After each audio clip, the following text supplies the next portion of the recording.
শুভ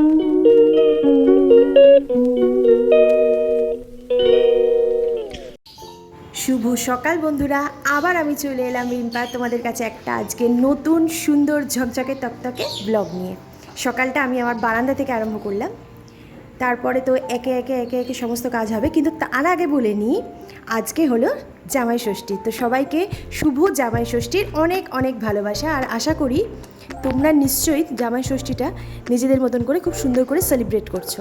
তো চলো আমার সঙ্গে আমার কাজগুলো দেখতে থাকো, আর মাঝে মাঝে তোমাদের সাথে একটু বক বক বক বক করবো, সেগুলোকে একটু সহ্য করতে থাকো। চলো।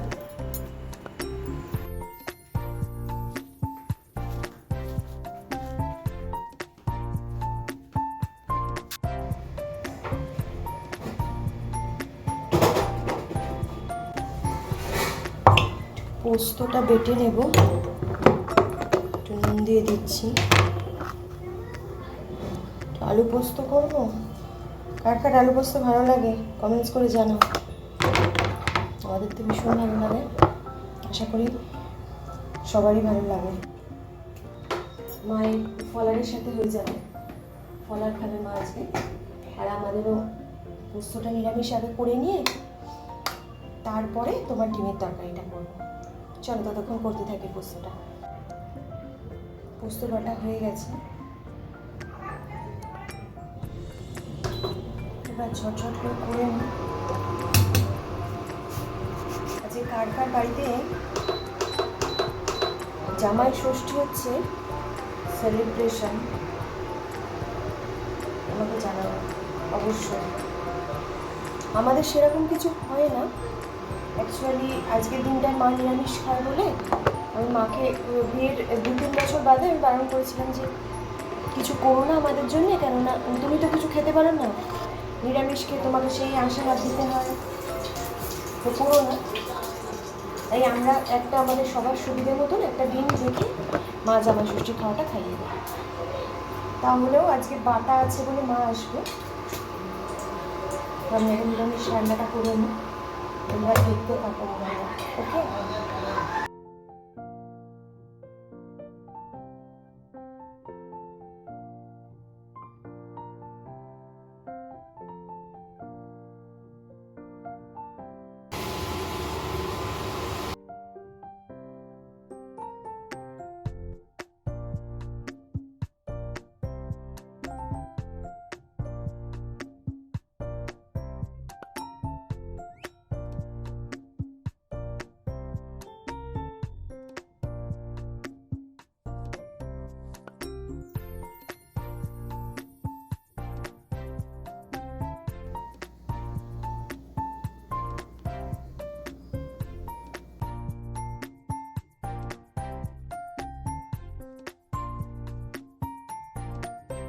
আজকে একটু ইচ্ছে হলো কি তোমাদের সাথে একটা ডিমের, রোজই তো ডিম আলু দিয়ে ডালনা খাই, দূর ভালো লাগলো না, তো ভাবলাম যে আজকে একটা ডিমের কারির রেসিপি শেয়ার করি।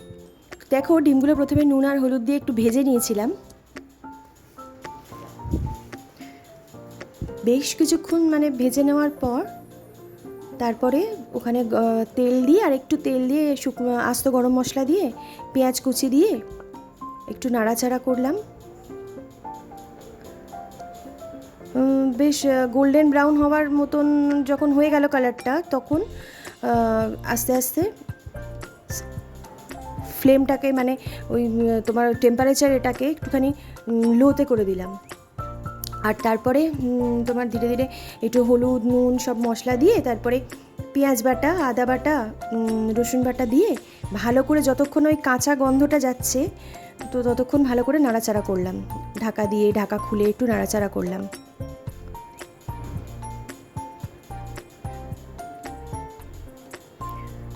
কাঁচা গন্ধটা চলে যাওয়ার পর দেখো টমেটো অ্যাড করে দিলাম। টমেটোরও একটা নিজস্ব কাঁচা গন্ধ আছে, তো ওটাকেও বেশ কিছুক্ষণ নাড়িয়ে বেশ নাড়াচাড়া করে নিলাম, 2 মিনিট মতন। তারপর ডিমগুলো দিয়ে একটু ভালো করে নাড়াচাড়া করে জল দিয়ে দিলাম। ব্যাস জলটা দেওয়া হয়ে গেলে কি, জলটা দেওয়া হয়ে গেলে ঢাকা দেওয়ার পর দেখবে একটা তেল রিলিজ করে, তো তখন মনে হয়, তখন মানে বোঝা যায় যে জিনিসটা হয়ে গেছে, মানে ডান তোমার রেসিপিটা। তো এবার ডালটা করবো বলে ডালটাও রেডি করে নিলাম। দেখো সাইড থেকে তেল কেটে এসছে, ছেড়ে ছেড়ে এসছে তেলটা। তো এবার ব্যাস সামান্য একটুখানি তোমার ঘি দিয়ে আর একটু কসৌরি মেথি দিয়ে নাবিয়ে দিলে সার্ভ করে দিলাম। সার্ভ মানে করলাম বলতে ওই লাঞ্চ টাইমে করলাম, ব্যাস আমার হয়ে গেল রেসিপিটা ডান। আশা করি তোমরা এরকম বা এর থেকে ভালো অনেক অনেক রেসিপি জানো, এটা শেয়ার করো আর আমার ইচ্ছে ট্রাইও করো প্লিজ। দেখো মা চলে এসেছে যথারীতি ষষ্ঠীর জন্যে। তো একটা নয় 3টে থালা সাজিয়েছে, মেয়ে জামাই আর নাতনির। গোটা ছিল, সরি গোটা বলছি, বাটা ছিল। তো বাটা দেওয়ার জন্যে দেখো চলে এসছে, রেডি করে ফেলছে থালা। তোমরা দেখতে থাকো আর এনজয় করতে থাকো, ওকে? সবাই ভালো থেকো, সুস্থ থেকো। ততক্ষণে তোমরা আমার ব্লগটা কমপ্লিট করে কমেন্টস করে যাবে অতি অবশ্যই। কালকে আবার একটা নতুন দিনে তোমাদের সঙ্গে আমি আবার আবার দেখা হবে। ততক্ষণে bye, take care, love you all.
আমার নাতনি, আদরের নাতনি, আমার ছোট্ট নাতনি আমার।